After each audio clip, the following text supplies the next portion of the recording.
पश्चिम Asia में बढ़ता तनाव, इन सारी परिस्थितियों का असर लगातार पूरी दुनिया पर पड़ रहा है और भारत भी इससे अछूता नहीं है। नमस्कार। तो आज हम बात करने वाले जो करंट सिचुएशन अगर हम देखें, जो रिसेंटली प्राइम मिनिस्टर मोदी ने जो एक पब्लिक अपील की है, जिसमें उन्होंने बोला है कि पब्लिक को आप गोल्ड जो है 1 साल के लिए थोड़ा सा लिमिटेड यूज के लिए परचेस करें। दूसरा जो है एक फॉरेन ट्रिप्स जो ट्रैवल के लिए बेसिकली उन्होंने इस तरीके से बोला है, लाइक टूरिज्म से रिलेटेड ब्रॉडली, तो वो जितना कम कर सकते हैं उतना कम करें लोग। और तीसरी जो उन्होंने अपील की है, वर्क फ्रॉम होम वाली कल्चर जो है थी। तो अगर इसका एक ब्रॉड लेवल सिनेरियो देखें, इसका इम्पैक्ट क्या, किस what has cause this to happen, क्योंकि इससे पहले अगर गवर्नमेंट के पीछे पिछले 6 महीने की स्टेटमेंट्स और प्रेस रिलीज देख लें, तो उसमें ऐसा कुछ सिचुएशन गवर्नमेंट कभी एक्सेप्ट करते हुए नज़र नहीं आई है कि कोई क्राइसिस आने वाली है या फिर कोई सिचुएशन जो है कंट्रोल से थोड़ा सा बाहर जा रही है। तो उसका अगर बेसिकली हम एनालिसिस देखें तो एक उसका बड़ा फैक्टर कहा जाता है कि जो एक स्टेट इलेक्शन था, जो एक प्रेशर था कहीं ना कहीं सेंट्रल गवर्नमेंट पे, तो वो एक रीज़न रहा इन चीज़ों को कंटेन करने का। क्योंकि मिडिल ईस्ट, जब से ईरान का वॉर अगर हम देखें, तो ईरान के वॉर का इम्पैक्ट जो है हर देश की इकोनॉमी पर ऑलरेडी हो चुका है। पाकिस्तान का नियरली अगर देखें तो पीछे उन्होंने 60-70 रुपये पेट्रोल में बढ़ाए थे, फ्यूल में, प्लस गवर्नमेंट स्पेंडिंग, वो ऑलरेडी ये सब चीज़ें पहले ही 2-3 महीने पहले ही आप कर चुकी है। सेम चीज़ अगर इंक्लूडिंग यूएस की इकोनॉमी देखें, तो पिछले 1 साल में एनर्जी प्राइसेस जो मोटा मोटा देखें तो ब्रॉड लेवल में लगभग 60 से 70% जो है ऑलरेडी इंक्रीज हो चुका है एनर्जी प्राइसेस, जिसमें फ्यूल, पेट्रोल, गैस, वो सब चीज़ें इंक्लूडेड होती हैं।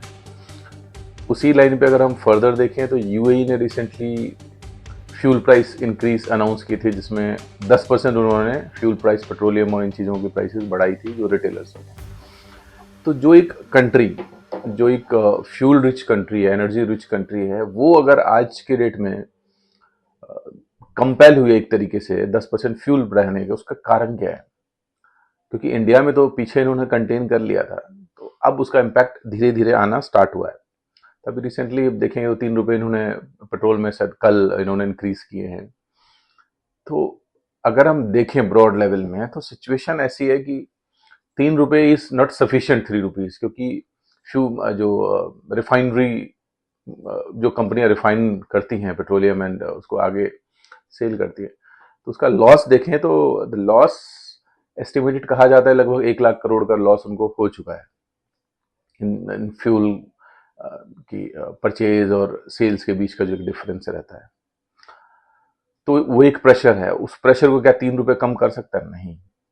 आने वाले टाइम में हम देखें तो ये प्राइस और इंक्रीज हो सकते हैं, और बहुत बड़ी संभावना है 3 रुपये नहीं, इससे मेजर कहीं ना कहीं बहुत ज़्यादा इंक्रीज होने वाली है प्राइस। इसीलिए प्राइम मिनिस्टर मोदी का एक अपील है कि आप पेट्रोलियम जितना हम कम खरीदें उतना बेटर है। दूसरा एक इसका इम्पैक्ट देखें, अगर हम ड्यूरिंग वॉर जो एनर्जी अगर देखें, fuel price, global fuel price जो है, जो लगभग $60-65 पर बैरल हुआ करती थी, आज के डेट में 100-120 के आसपास फ्लक्चुएट होती है। तो इसका डायरेक्ट इम्पैक्ट जो है एक आपका फॉरेन एक्सचेंज रिजर्व में बढ़ता है, जो इंडिया का लगभग जनवरी 2026 के अराउंड जो फॉरेन एक्सचेंज रिजर्व था, लगभग 728-30 बिलियन डॉलर का था। आज की डेट में जो लगभग घट के 690 के आसपास है। तो मोटा मोटा ये 30-40 बिलियन डॉलर का जो एडिशनल इनको डिक्लाइन है, रिजर्व कम हुआ है, इसका सबसे बड़ा फैक्टर है जो फ्यूल प्राइस है। एनर्जी प्राइस अगर डबल हो गया है तो डेफिनेटली आपकी कंजम्पशन जो है, वो सारी ट्रांजेक्शन ही आपका यूएस डॉलर में होता है ब्रॉडली। तो आपका जो फॉरेन एक्सचेंज रिजर्व्स है वो आपके कम होना ही है। वो एक एनर्जी जो फ्लक्चुएशन, फॉरेन एक्सचेंज का जो एक प्रेशर है, वो एक बहुत बड़ा फैक्टर है। इसीलिए प्राइम मिनिस्टर मोदी की अपील देखेंगे तो जो फॉरेन ट्रिप्स थी उसके लिए अवॉइड करने की, क्योंकि उसमें भी आपका फॉरेन एक्सचेंज रिजर्व का प्रेशर बढ़ता है, क्योंकि लोग उसको जो INR को कन्वर्ट करते हैं फॉरेन एक्सचेंज, जिस भी कंट्री में वो लोग विजिट कर रहे हैं यूजली, तो वहाँ की करेंसी लेने के लिए। दूसरा जो एनर्जी प्राइसेस का भी सारी पेमेंट जो है वो US डॉलर्स में होती हैं या दूसरी ग्लोबल करेंसीज में होती हैं। और तीसरा, अगर लोगों को इन्होंने जो एक अपील की है कि आप गोल्ड नहीं खरीदें, गोल्ड में भी एक बड़ा फैक्टर है कि आप इंपोर्ट करते हैं, और इंपोर्ट करते हैं तो वहां भी आपको फॉरेन एक्सचेंज रिजर्व का आउटफ्लो होता है। और तीसरी चीज उन्होंने अपील किया, वर्क फ्रॉम होम कल्चर। और जैसे जो गवर्नमेंट स्पेंडिंग थी, काफिले कम करने, गाड़ियां जो फ्लीट्स थी वो कम, तो उसका एक सिंबॉलिक रीजन है कि आप जितना ट्रैवल को भी आप कंट्रोल कर सकें, बिकॉज ट्रैवल में भी अल्टीमेटली फ्यूल का ही कंजम्पशन, और फ्यूल अल्टीमेटली US डॉलर्स में आप परचेज करते हैं।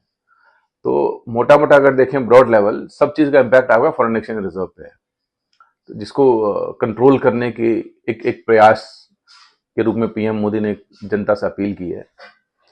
तो इसका इम्पैक्ट जो आने वाले टाइम में क्या होगा वो देखेंगे, लेकिन जो ग्लोबल सिनारियो आज की डेट में बहुत अच्छी नहीं है। रिसेंटली कल UAE ने ईरान की एक जो टैंकर, ऑयल टैंकर है, उस पर इन्होंने अटैक किया है, तो ये कहीं ना कहीं एक स्पिल ओवर होता हुआ नजर आ रहा है।